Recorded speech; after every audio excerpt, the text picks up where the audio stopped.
Isang natatanging pangyayari sa kasaysayan ng Pilipinas ang revolusyon noong 1896 at meron itong iba't ibang naratibo. Nakakaapekto sa bawat naratibo ang mga aspeto ng panahon, ideolohiya at pagpapanig ng mga manunulat sa mga kaganapan ng kasaysayan. Ang mga sanaysay na sinulat ng mga manunulat ay may iba't ibang pamantayan base sa laki, lawak at lapit ng kaganapan sa mga manunulat. Karagdagan na dito ang mga pagbabago ng panahon at ideolohiya ng mga sumulat.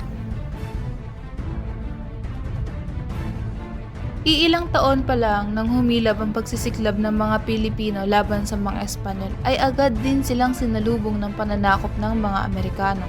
Sariwa pa ang mga sugat na natamo sa laban kaya't ginamit ito ng mga Amerikano bilang isang hudyat ng pagsisikap para masakop ang bansa. Marami ring naisulat na libro ukol sa kaganapan na ito at ang bawat ulat ay nagbibigay ng kani-kanilang perspektibo ukol sa naganap na himagsikan. According to the book written by Francis St. Clair, The Rise and Fall of Filipino Commune, he wrote the Katipunan as uncivilized men who are ungrateful towards the good heart of the Spaniards. He also stated that the hero behind this revolution is Padre Mariano Gil, who exposed the secrets of the Katipunan, to which triggered the premature revolt of the Katipuneros. And he also emphasized their incapable forces to fight the colonial army of the Spaniards, to which led to their failure and defeat. From Francis St. Clair, the author of such book, to him, those who joined the Katipunan revolt had no honor. Binuo ang sanaysay bilang matugo at idinikta ang pagkasawi ng Katipunan para maiwasan na maulit muli ang pagsiklab ng nasyonalismo ng mga Pilipino para labanan ang pamahalaang kolonyal.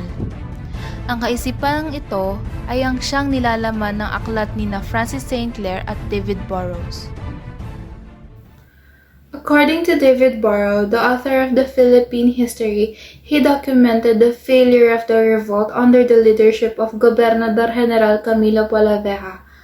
His statement also depicted that the Filipinos were incapable in going through with the revolt, thus leading to their utter failure and defeat. But the underlying thought of his words were to stop the Filipinos in creating another revolution with the Americans. It is to stop this patriotic and their nationalistic attitude towards revolution and to attaining their freedom. Ang mahalagang yugto ng Philippine history ay nabahiran ng maraming kontrobersyal, bunga na problematikong sanaysay na nagbibigay ng iba't ibang perspektibo ukol sa pangyayari noong revolusyon. At ang historiografiya na isinulat mula sa iba't ibang pagtanaw dito. Ito ay mawari na dapat analisahin upang mapalabas ang katotohanan. We conducted an initial survey about our assigned topics and found out that the Spain seized the Philippines for about 333 years, starting from the year 1565 up to the year 1898. The resistance against the Spaniards began in 1872 when the propaganda movement was mobilized. Sa taong nito nagsimula ang paghihimagsik at paglitaw ng nasabing kilusan kung saan nais nilang ipakilala sa Espanya ang Pilipinas bilang isang lalawigan at hindi isang hiwalay na bansa. Mayroon din na isang ideyang naniniwala na ito ay dapat nakaayon ng Estado. Bilang isang kilusan, ito ay may posibilidad na itaguyod ang mga partikular na interes, lalo na sa layuning makuha at mapanatili ang soberanya nito sa sariling bayan. Ito ang damdaming nasyonalismo na bunga ng labis na pang-aalipin, pang-aalipusta at diskriminasyon ng Kastila sa mga Pilipino. The isang bansa, isang diwa mentality arose among the Filipino rebels against Spaniards back then. Its essence had been witnessed throughout the different versions of Philippine Revolution as well as regarded with utmost importance until this time and for future days to come.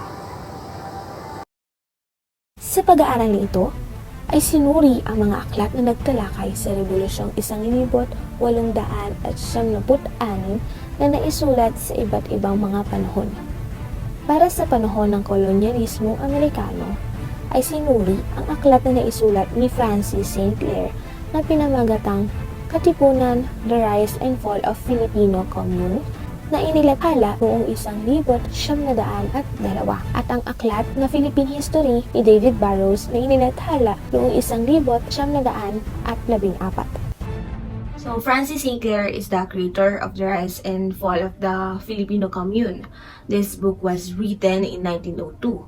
The cancellation of the Filipinos under American rule was evident utilization of historiography to defeat the fortitude of the Filipinos to stand up to.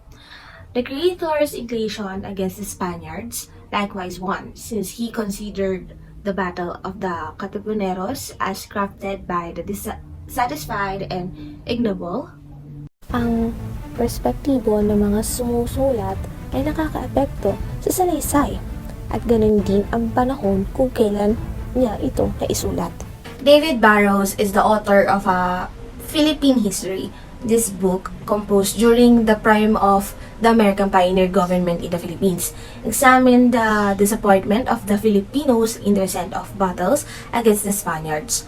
During this period, the story of the upset was utilized to illustrate the disappointment, and the pioneers were viewed as awkward and unrefined.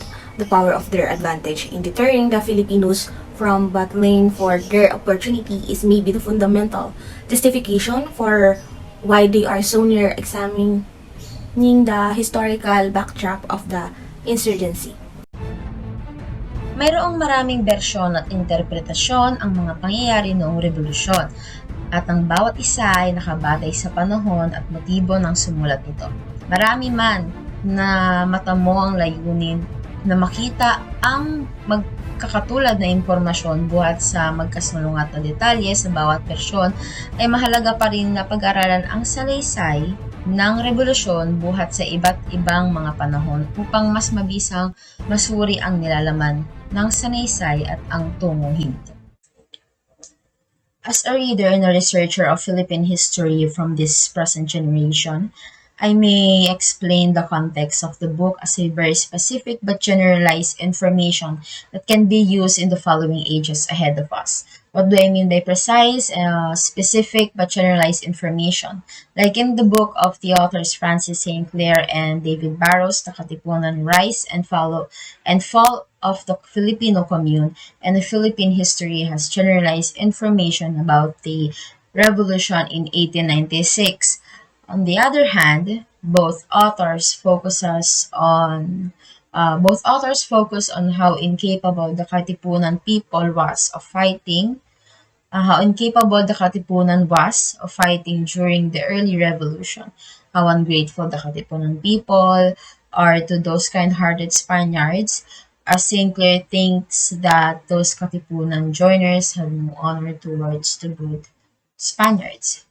If we may look at the books, various authors may use different approach that catch the reader's attention to read the history, but they all have the same point of view about the revolution in 1896. The happenings on those colonization years from Spaniards to Americans, the Katipunan year, death of Andres Bonifacio and his siblings, election between Emilio Aguinaldo and Manuel L. Quezon, where Andres Bonifacio has become more known as a hero because of Manuel L. Quezon, and because he came from a low life, and many more. They may look different because of the various authors.